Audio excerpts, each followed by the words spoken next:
মুসলমান হিসেবে দুনিয়াতে পাঠাইছেন, ইমানদার মুত্তাকি পরহেজগার হিসেবে আমাদেরকে কবুল করছেন। এই জন্য আবার মহান রব্বে পাকের দরবারে শুকরিয়া জ্ঞাপন করি, আলহামদুলিল্লাহ। ঈমান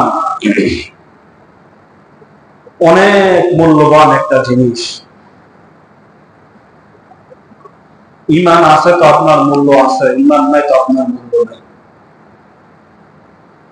ঈমান ছাড়া আপনি যত আমলই করেন কোনো ফায়দা নেই, দেখবেন সব খালি।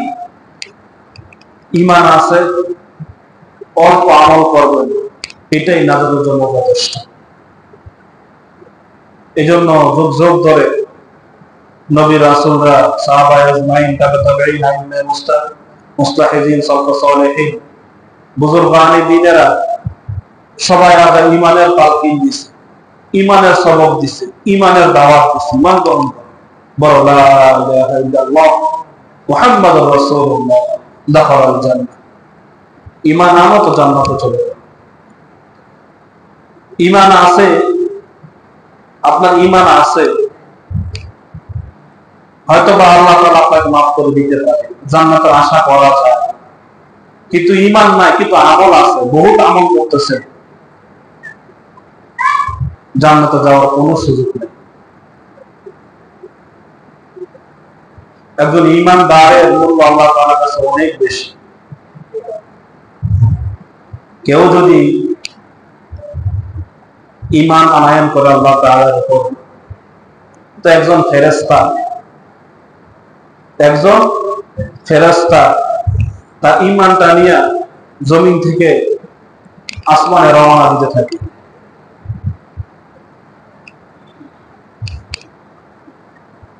সাদা পাখাওয়ালা ফেরেশতা এটা বান্দার ঈমানটা নিয়ে আল্লাহ তাআলার কাছে যাইতেছে। তো প্রতিমধ্যে আরেকটা ফেরেশতার সাথে দেখা হয়ে যায়, যে বলতেছে, ও ভাই তুমি কি নিয়ে যাইতেছো? বললো, অমুক ব্যক্তি আল্লাহ তাআলার উপর ঈমান আনয়ন করছে, তার ঈমানটা নিয়ে আমি আল্লাহ তাআলার দরবারে যাইতেছি। তো ভাই তুমি কি নিয়ে আসতেছো? তো বলতেছে, যে ব্যক্তি আল্লাহ তাআলার উপর ঈমান আনছে, আল্লাহ তাআলা তাকে ক্ষমা করে দিয়েছে, ক্ষমার ঘোষণাটা নিয়ে আমি দুনিয়ার মধ্যে যাইতেছি। সুবহানাল্লাহ। ঈমান নিয়ে এখনো যাইতে পারে না, শুধু ঈমান মুখে আসছে, আল্লাহ তাআলা ক্ষমার ঘোষণা দিয়ে দিয়েছে।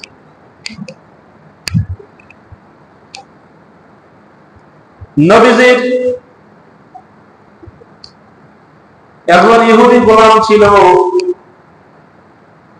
অসুস্থ হয়ে গেছে। আল্লাহ নবী ইহুদি গোলামের কাছে গেলেন, যায় তাকে বলতেছেন, ও গোলাম,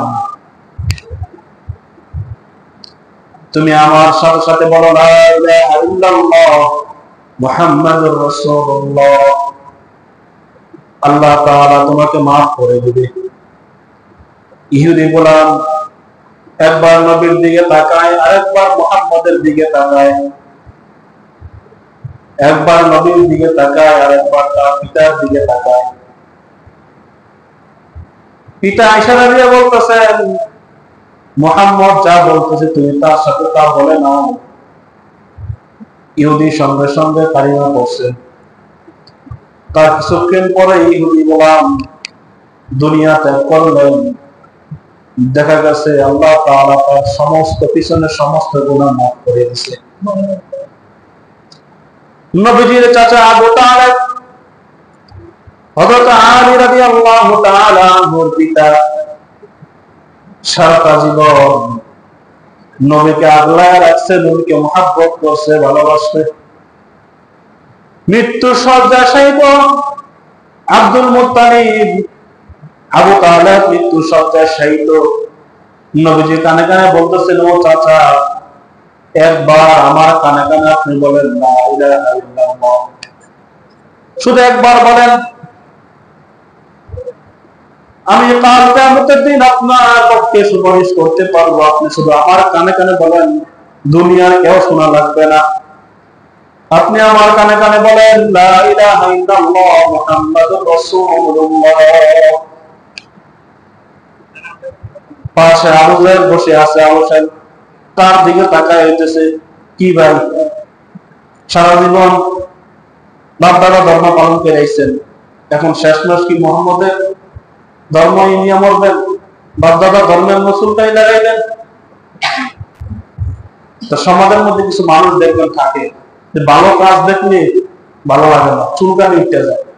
কেউ যদি ভালো কাজ করে, ভালো পথে চলে, কিছু মানুষ আছে সহ্য হয় না। আবু জাহিল কেমনে বাধা দিব, কেমনে অন্য পথে নিয়ে যাইব, এই দেনা থাকে, এই দান্দায় থাকে। তো ওই সময় আবু জাহেল আবু তালেবের দিকে তাকায় রয়েছে, এটা কি করতেছো তুমি? সারা জীবন বাবা ধর্ম পালন করে আইছো, শেষ নয় মোহাম্মদ ধর্ম নিয়ে বাবা সুলতানি লাগাইবে বাপদাদার ধর্মে? আবু তালেব বলতেছেন, ও ভাতিজা, আমি জানি তুমি সত্য নবী, আমি জানি, আমি বিশ্বাস করি তুমি সত্য নবী, তোমার দিন সত্য, তোমার ধর্ম সত্য, কিন্তু ভাতিজা আমি পারতেছি না। আমি যদি এখন কালিমা গ্রহণ করে মারা যাই, সারা জীবন মানুষ আমাদেরকে ধিক্কার দিবে যে বাপদাদা ধর্মের মধ্যে চুনকানি লাগাইয়া মরছে আবু তালেব। ও ভাতিজা আমি পারবো না। যখনই না বলতে গেছে তখন আবু তালেব চায় রইছে। হাদিস শরীফের মধ্যে আসছে, আবু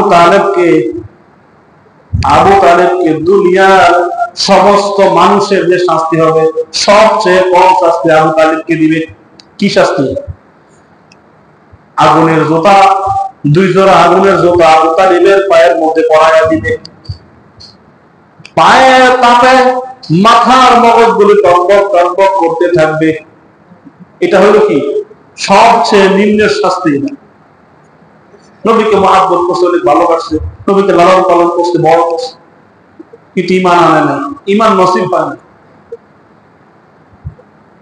নবী সুপারিশ করতে পারবে না। ইমান এত মূল্য একটা জিনিস, ইমানদারের পাওয়ারই অন্যরকম। এই দুনিয়ার মধ্যে ইমানদাররা হইল জামাইয়ের মতন, বরের মতন। বিয়া বাড়িতে 200-300 বরযাত্রী গেছে, খাবার দেন, জামাই আইসেন, কটা জামাই পায়নি, খাওয়ান দিব, কটা পায়নি দিব, ধরে পড়া তখন না কইলে কুত্তরা খাওয়াই দিব। জামাই আইব, তারপরে বরযাত্রীদের খাবার দিব, জামাইয়ের কারণে বরযাত্রী মূল্য। এ দুনিয়ার মধ্যে ইমানদাররা হইল জামাইয়ের মতো, আর যত ইহুদি বেঈমান খ্রিস্টান মুনাফিক নাস্তিকরা আছে সব হইল বরযাত্রীর মতন। ইমানদার যতদিন পর্যন্ত দুনিয়ার মধ্যে বসবাস করবে, দুনিয়ার মধ্যে থাকবে, আল্লাহ তাআলা সমস্ত হুকুম আহকাম ঠিকভাবে চালাইবে। ইহুদি বেঈমান খ্রিস্টানদেরকে আল্লাহ তাআলা সব সময় লালন পালন করে যাইব। যখনই একটা ইমানদারও থাকবে না, তখনই আল্লাহ তাআলা দুনিয়াটা ধ্বংস করে দিবে। ইমান, ইমান আনছেন তো, ইমান আনছেন তো জান্নাতের মধ্যে প্রবেশ করে তুমি গেছেন। ইমান নাই তো জান্নাতের গ্রামও পাইতেন না। ইমান ছাড়া আমল যতই করে কোনো ফায়দা নেই। ইমান কি জিনিস? ইমানটা কি জিনিস?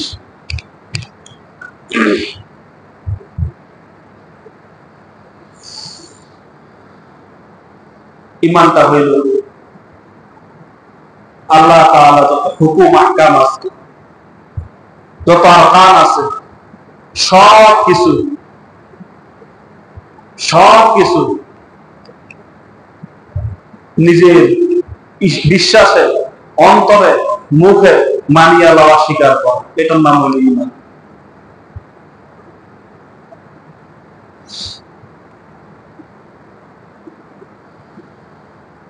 ঈমান সংখ্যার মতো, শূন্য যতই থাকুক, শূন্য যতই থাকো, বামে যদি কোনো সংখ্যা না থাকে শূন্য কোনো মূল্য আছে? বামে 1, তারপরে খালি 10 গুণ 10 গুণ করে, নাকি প্রতিটা শূন্য কয় গুণ? 10 গুণ। এটা হলো ইমানের মতো। কোন সংখ্যাই না থাকে তো শূন্যের কোনো মূল্য নেই। ইমানও যদি না থাকে আমলের কোনো মূল্য নেই।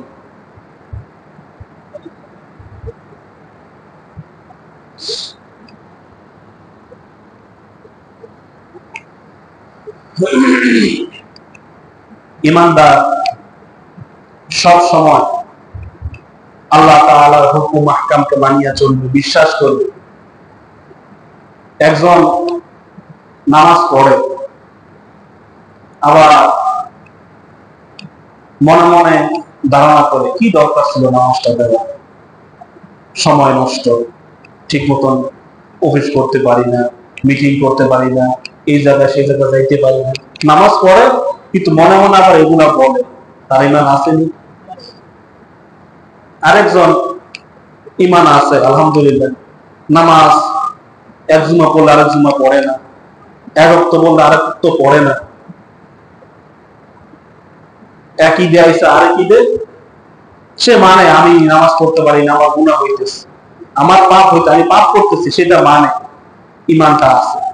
হয়তো আল্লাহ তাআলা মাফ করতেও পারে।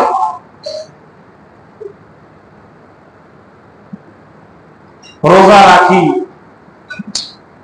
রোজা আল্লাহ দিচ্ছে, কত কষ্ট, না দিলেও তো পারত, না রাখলেও তো হইতো, কেন দিছে আল্লাহ তাআলা? এই যে রোজা রাখে, আবার মনে মনে ধারণাও কমে। পর্দা বিধান দিচ্ছে আল্লাহ তাআলা, কি দরকার আছে? পর্দা ছাড়াই তো কত সুন্দর চলতেছে, কি দরকার ছিল পর্দা? মানে আল্লাহ তাআলা হুকুম আহকাম যে কটূক্তি করে, ছোট করে দেখে, মানে না, ইমান নাই। কিন্তু ইমান আনছে, আল্লাহ আমি এই বিধানটা মানতে পারতেছি না, মাফ করে দিও, আমার গুনাহ হইতেছে। হয়তো আল্লাহ তাআলা মাফ করেও দিতে পারে কোন না কোন ওসিলা। ইসলামের যত হুকুম আহকাম আছে, যত বিধান আছে, সব মনে প্রাণে বিশ্বাস করতে হবে, এটার নাম হলো ঈমান। কোন একটা বিধান, কোন একটা হুকুম, কোন একটা আরকান আপনি মানতে পারতেছেন না, এটা আমার গাফলতি, এটা আমার কমতি, আল্লাহ তাআলা মাফ চাইবেন। কেন আল্লাহ তাআলা দিছে, কি জন্য দিছে, না দিলে হয়তো এসব কথা বলা যাবে, তাহলে ঈমান সঙ্গে সঙ্গে শেষ। সতর্ক থাকতে হবে। ঈমানদার সবসময় আল্লাহকে ভয় করবে, সবসময় আল্লাহর হুকুমকে, আল্লাহর বিচারকে, আল্লাহর বিচার কার্যকে, পরকালকে ভয় করবে। সাহাবায়ে আজমাইন তারা কেমন ঈমান আনয়ন করছে, জান্নাতের সুসংবাদ পাইছে, দুনিয়া থাকতেই জান্নাতের সুসংবাদ পাইছে, তারপরেও সারাটা জিন্দেগি চোখের পানি ফালাইতে ফালাইতে চলে গেছে।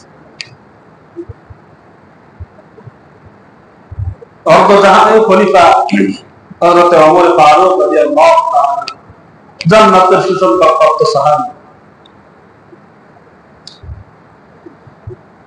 কিন্তু আল্লাহকে কতটা ভয় করছে, আল্লাহর বিচার কার্যকে, পরকালকে কতটা ভয় করছে তারা। অথচ জান্নাতের সুসংবাদ পাইছে দুনিয়া থাকতেই, আমল না করলেও চলতো, চোখের পানি না ফালাইলেও চলতো, তারপরও তারা আল্লাহকে ভয় করছে, আল্লাহর আযাবকে ভয় করছে, পরকালকে ভয় করছে। হযরত ওমর রাদিয়াল্লাহু তাআলা আনহু সারাদিন রাষ্ট্রীয় কাজকর্মে ব্যস্ত থাকে, রাত হইলে তিনি জনগণের খোঁজ খবর নিতে বাইর হয়ে যায়, কে কি হালতে আছে, কে কি অবস্থায় আছে, খোঁজ খবর নিতেন। তো হাঁটতেছে হাঁটতেছে দূর থেকে চাই দেখলেন ছোট্ট একটা ঘরের মধ্যে নিবু নিবু আলো জ্বলতেছে। হযরত ওমর সামনে গেলেন, যা দেখলেন একজন বুড়া মা, মুরব্বী বয়স, চুলার মধ্যে কিছু যেন দিয়ে রান্না করতেছে, আর আশেপাশে কিছু বাচ্চারা মাটির মধ্যে শুয়ে শুয়ে ঘুমাইতেছে। ওমর জিজ্ঞাসা করেন, ও বুড়িমা, তুমি এত রাত্রে কি রান্না করতেছো? তোমার আশেপাশে কি বাচ্চারা ঘুমায় গেছে? বুড়িমা বলতেছেন, ও যুবক, আমি তো শুনছি মদিনার মধ্যে একজন খলিফাতুল মুসলিমিন আছে, যার নাম ওমর। আমি আজ নহে কাল অথবা পরকালে তার বিরুদ্ধে আল্লাহ তাআলার দরবারে মামলা করব। আজকে অনেকদিন যাবত আমার ঘরে কোনো খাবার নাই, আমার ঘরে কোনো আটা নাই, কোনো রুটি নাই, আমার বাচ্চারা না খেয়ে থাকতে থাকতে ঘুমায় পড়ছে। আমি বাচ্চাদেরকে এইভাবে বুঝ দিতেছি যে বাবা একটু অপেক্ষা করো, একটু পরেই তোমাদের রান্না হয়ে যাবে, খাবার হয়ে যাবে। বাচ্চারা অপেক্ষা করতে করতে ঘুমায় পড়ছে। ওমর রাদিয়াল্লাহু তাআলা বলতেছেন, ও বুড়িমা, আপনি কিছু অপেক্ষা করেন, আমি আসতেছি। ওমর দৌড় দিয়া বাইতুল মালে চলে গেলেন, মন্ত্রণালয়ে চলে গেলেন। পাশে গোলাম আছে, গোলামকে বলতেছেন, আমার পিঠের মধ্যে আটার বস্তাটা উঠাইয়া দাও। গোলাম হতবাক হয়ে গেলেন, আমিরুল মুমিনিন কি বলতেছেন? আমি থাকতে আপনার পিঠে কেন বস্তা উঠাইয়া দিব? আমার পিঠে উঠাইয়া দেন। ওমর বলতেছেন, এরে, কাল কিয়ামতের দিন আল্লাহ তাআলার কাঠ গড়ায় তো আমি ওমরকে দাঁড়াতে হবে, তোমাকে দাঁড়াতে হবে না। আল্লাহ তাআলার সামনে তো আমাকে দাঁড়াতে হবে, তোমাকে দাঁড়াতে হবে না। বস্তাটা আমার পিঠের মধ্যে উঠাইয়া দাও। ওমর রাদিয়াল্লাহু তাআলা আনহু নিজের পিঠে বস্তাটা নিয়ে বুড়ির বাড়িতে গেলেন, নিজের হাতে কাজ করলেন, নিজে রুটি বানাইলেন, বাচ্চাদেরকে উঠাইয়া খাওয়াইলেন, বুড়িকেও খাওয়াইলেন, বস্তাটা বুঝাইয়া দিলেন, ও বুড়িমা, যখন আটা শেষ হয়ে যাবে তখন আবার আমার সাথে যোগাযোগ করিয়েন। বুড়ি বলতেছেন, ও যুবক, এই শহরের ওমর আমিরুল মুমিন না হইয়া যদি তুমি আমিরুল মুমিন হইতা, কতই না উত্তম হইতো, কত না ভালোই হইতো।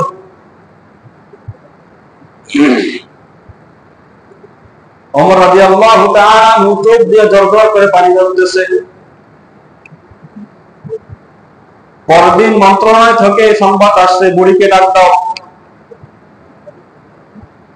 বুড়ি তো ভয় পেয়ে গেছেন, গতকালকে রাত্রে যুবকের সাথে আমিরুল মুমিনের বিরুদ্ধে কত কথা বলছি আমি, হয়তোবা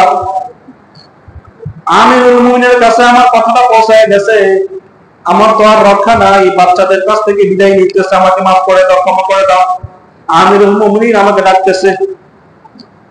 ওমরের দরবারে হাজির হয়ে গেলেন বুড়ি। বুড়ি ওমরের দিকে তাকায় হতভম্ব হয়ে গেলেন, আরে এটা তো দেখি গতকালকের সেই যুবক। ওমরের মাথার পাগড়ি গলার মধ্যে পাছাইছে, এক মাথা বুড়ির হাতে দিলেন। ও বুড়িমা, আজকে আপনার যা মন চায়, যত শাস্তি মন চায় আমাকে দেন। আমার ভুল হয়ে গেছে, আমার অন্যায় হয়ে গেছে, আপনার খোঁজ খবর নিতে পারি নাই।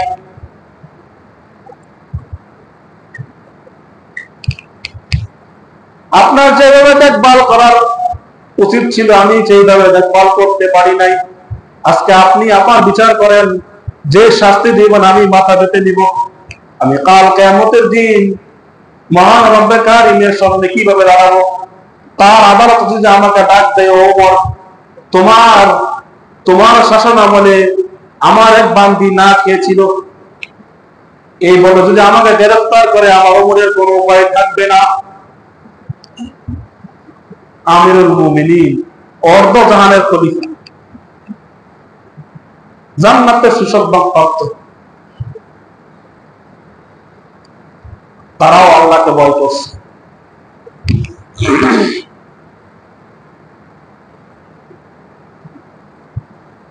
আল্লাহর হুকুম, তাদের ঈমান, আরকান তারা কেমন পালন করছে।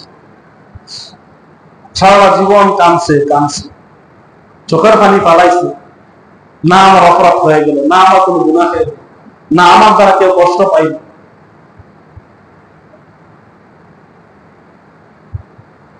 ঈমান, তাদের ঈমান হলো এমন,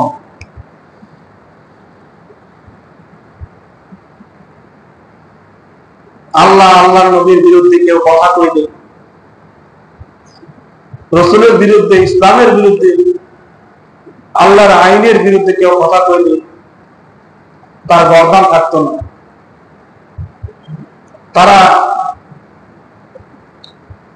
মুমিনের সামনে নরম দিলওয়ালা মানুষ ছিলেন, কাফেরদের সামনে ছিলেন আসাদ্দু আলাল কুফার, কঠিন, অনেক কঠিন তারা ছিলেন।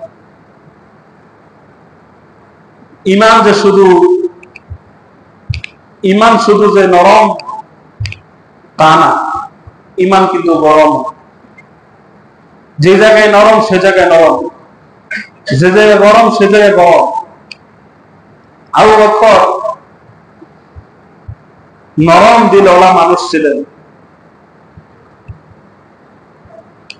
ওমর তিনিও নরম দিলওয়ালা ছিলেন, কিন্তু যদি কোনো সময় দেখতেন নবীর বিরুদ্ধে কেউ কথা কইছে, কোরআনের বিরুদ্ধে কেউ কথা কইছে, তার অবস্থা খারাপ করে গেল। এটাও ঈমান। আপনার সামনে নবীকে নিয়ে কটূক্তি করতেছে, কোরআনকে অবমাননা করতেছে, আল্লাহকে গালিগালাজ করতেছে, আপনি চুপ করে বসে রয়েছেন, এটা হলো আপনার ঈমানের পরিচয়। ওই ঈমান আপনার বিরুদ্ধে এখনো আসেনি।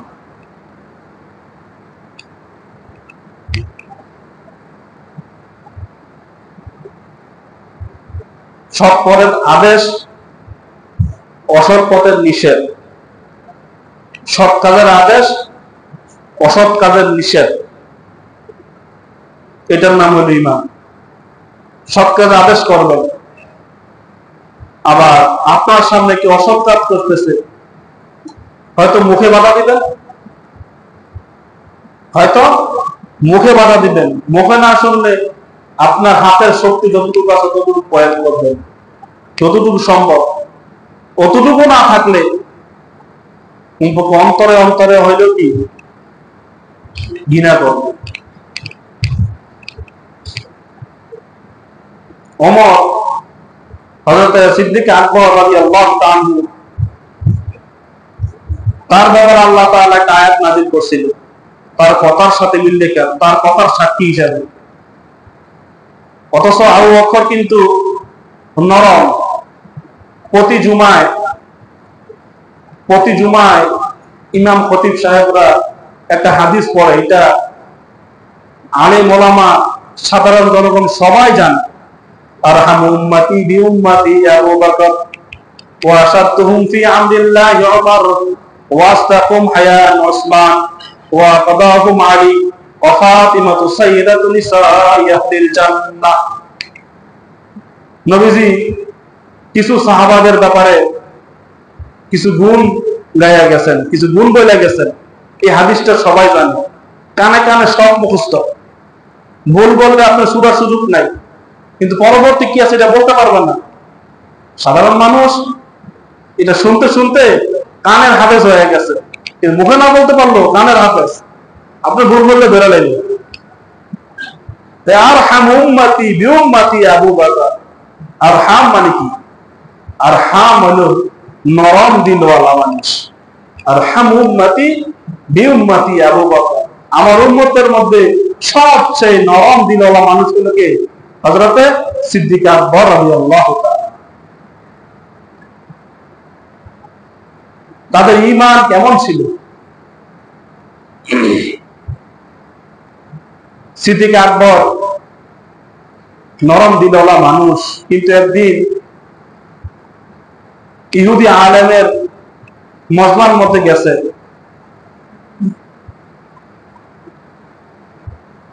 ইহুদি আলেম হইল জুলহাস। তিনি ক্লাস করাইতেছেন, তার সামনে অনেক বক্তবিন্দু বসা। তিনি তাওরাত জাবুরের আলেম। আবু বকর রাদিয়াল্লাহু তাআলা তাকে দ্বীনের দাওয়াত দিলেন। ও আলেম, তুমি তো জাবুর ইনজিলের আলেম, আসমানি কিতাবের দুইটা বড় বড় গ্রন্থের আলেম। তুমি তো জানো জাবুরে এবং ইনজিলে কোরআনের কথা উল্লেখ আছে। কোরআনের যে ধারক বাহক মুহাম্মদুর রাসূলুল্লাহ সাল্লাল্লাহু আলাইহি ওয়াসাল্লামের কথা উল্লেখ আছে। তুমি সব কিছু জানার পরও কেন মুহাম্মাদের প্রতি ঈমান আনো না? ইহুদি আলেম আল্লাহ তাআলার ব্যাপারে এমন এক কটূক্তি করলেন, এমন এক কথা বললেন, হযরত সিদ্দিক আকবর রাগান্বিত হয়ে গেলেন। ইহুদি আলেম বলতেছেন, তোমার আল্লাহ এত হতদরিদ্র কেন, এত ছোট কেন, এত গরিব কেন, আমার কাছ থেকে দাম নিতে চায়? নাউজুবিল্লাহ করবে। তোমার আল্লাহ এত হতদরিদ্র কেন, এত গরিব কেন, আমার কাছ থেকে দাম নিতে চায় কেন? মানে মুহাম্মদের সাথে, মুহাম্মদের ব্যাপারে কটূক্তি করে তার বিরোধিতা করতে যায় আল্লাহর ব্যাপারে এমন কথা বলছে। তোমার আল্লাহ এত ছোট কেন, আমার কাছ থেকে দাম নিতে চায় কেন? আবু বকর আর হাম মানুষ, নরম দিল বা মানুষ রেগে গেলেন। এমন ধরে বসাইছে তো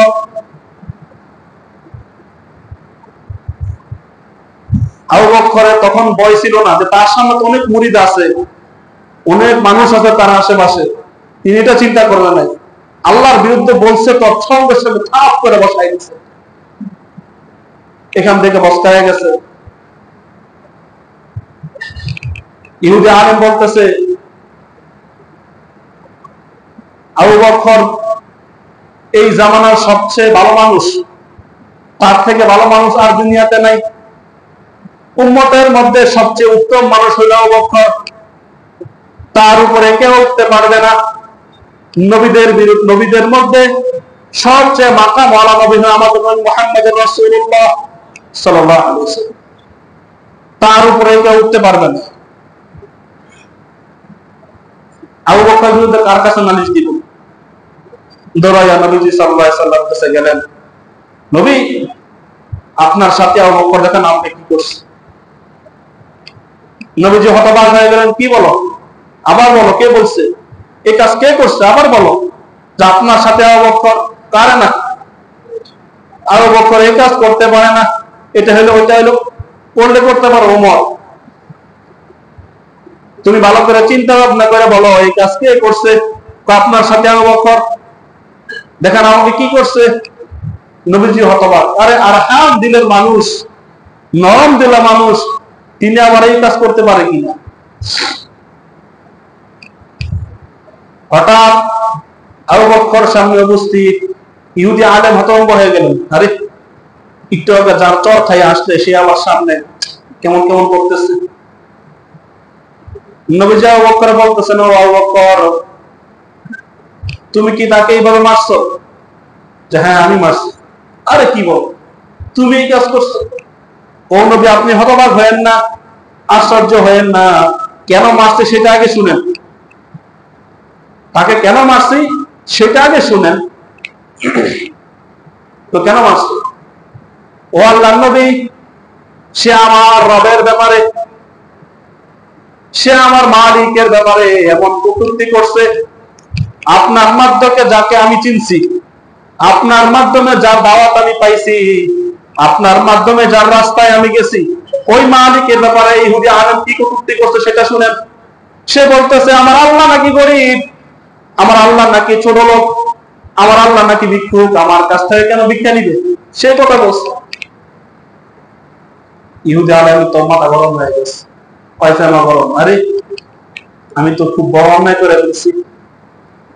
যে আল্লাহ পথে সে আসছে, ওই মালিকের ব্যাপারে আমি তো কটূক্তি করছি। সে আল্লাহি বিল্লাহি যত কসম আছে সব খাইয়া বলতেছে, আল্লাহ নবী না না আমি এই কথা বলি নাই, আমি কথা বলি না। উনি বলতেছেন এখন কি করা যায়, সাক্ষী দরকার। অনেকক্ষণ কথা কাটাকাটি হইল, কোন সাক্ষী নাই, যে আমি কিভাবে বিচার করব। সে বলতেছে বলে নাই, তুই বলছো বলতেছ। সঙ্গে সঙ্গে আল্লাহ তাআলা জিবরাইলকে পাঠায়া দিলেন, নবীকে শোনায়া দেন, قد سمع الله قول الذين قالوا إن الله فقير ونحن أغنياء।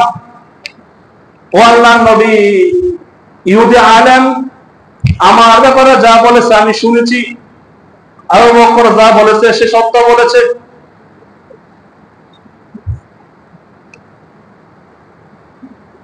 নরম দিলওয়ালা মানুষ আবু বকর, তার থেকে নরম কিন্তু আমরা না, এত নরম। ইহুদি আলেম আল্লাহর বিরুদ্ধে কটূক্তি করতে সঙ্গে সঙ্গে অ্যাকশন হয়ে গেছে। ও মুসলমান, আল্লাহর জমিন শতকরা 90-92 মুসলমান, এই জমিনে কোরআনকে অবমাননা করা হয়।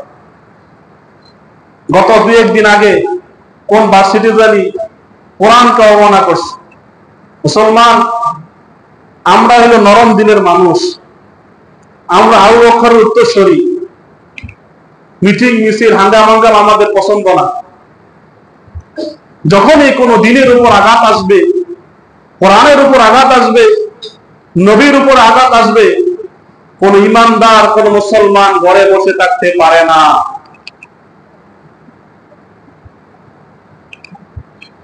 কোরআনকে অবমাননা করছে, মুরতাদ হয়ে গেছে, যত তাড়াতাড়ি সম্ভব তাকে ফাঁসির, আর সে তো মুরতাদ, তার বিচার আমরা করবো, আমরা তাকে আল্লাহ তাআলার কাছে পাঠাই দেব, আল্লাহ তার বিচার করবে। আমাদের দায়িত্ব হলো আল্লাহ তাআলার কাছে পাঠাই দাও। কিন্তু আমরা মুসলমান সভ্য জাতি, ভদ্র জাতি, আমরা সহজে মাঠে নামি না। যখনই আল্লাহর বিরুদ্ধে, কোরআনের বিরুদ্ধে, নবীকে অবমাননা করা হয়, তখনই সাধারণ মুসলমান ঘরে বসে থাকতে পারে না। এটা মুসলমানের দেশ, কোরআনকে কেন অবমাননা করা হবে? সে যদি পাগল হয়, আমার কথা হলো সে পাগল। হিন্দুদের কিতাব নাই, কথা পায় না, সেটাকে অবমাননা করে না কেন? তাদেরও তো কিতাব আছে। হিন্দু কি আমাদের দেশে নাই? খ্রিস্টান নাই? বৌদ্ধ নাই? তাদেরও তো ধর্মীয় কিতাব আছে। কোনদিন শুনছেন কেউ হিন্দুদের কিতাব নিয়ে অবমাননা করছে? তা আমাদের কিতাব নিয়ে কেন করতে হবে? বোঝা গেল পিছনে কোন ষড়যন্ত্র আছে। পাগল, আরে পাগল হলে তো বুঝতাম যে সে পাগলামি করতেছে, আরো পাগলামি করে। কিন্তু কোরআন নিয়ে পাগলামি করে, কোরআনকে অবমাননা করে, এটা কোন ধরনের পাগলামি? এটা পাগলামি না ভাই, এটা সুপরিকল্পিত, পিছনে বড় কোনো শক্তির হাত আছে।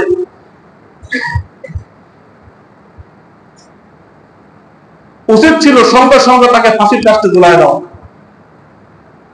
এটা মুসলমানের দেশ।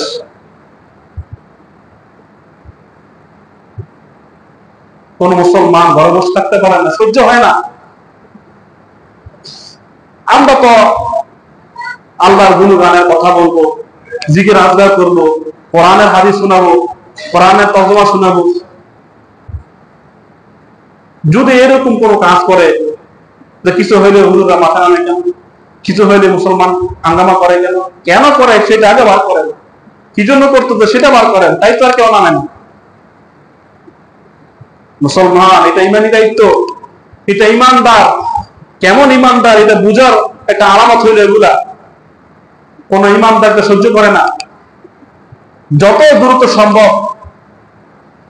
দ্রুত সম্ভব এই পাগলকে বিচারের কার্যকরের সামনে আনতে হবে, তার বিচার করতে হবে। এটা আমরা চাই। আমরা শান্তিপ্রিয় মানুষ, আমাদের দেশটা নিয়ে অনেক ষড়যন্ত্র চলতেছে। মানে দেশের ভিতরে কিভাবে বিশৃঙ্খলা করা যায় সেই পরিকল্পনা চলতেছে কেন?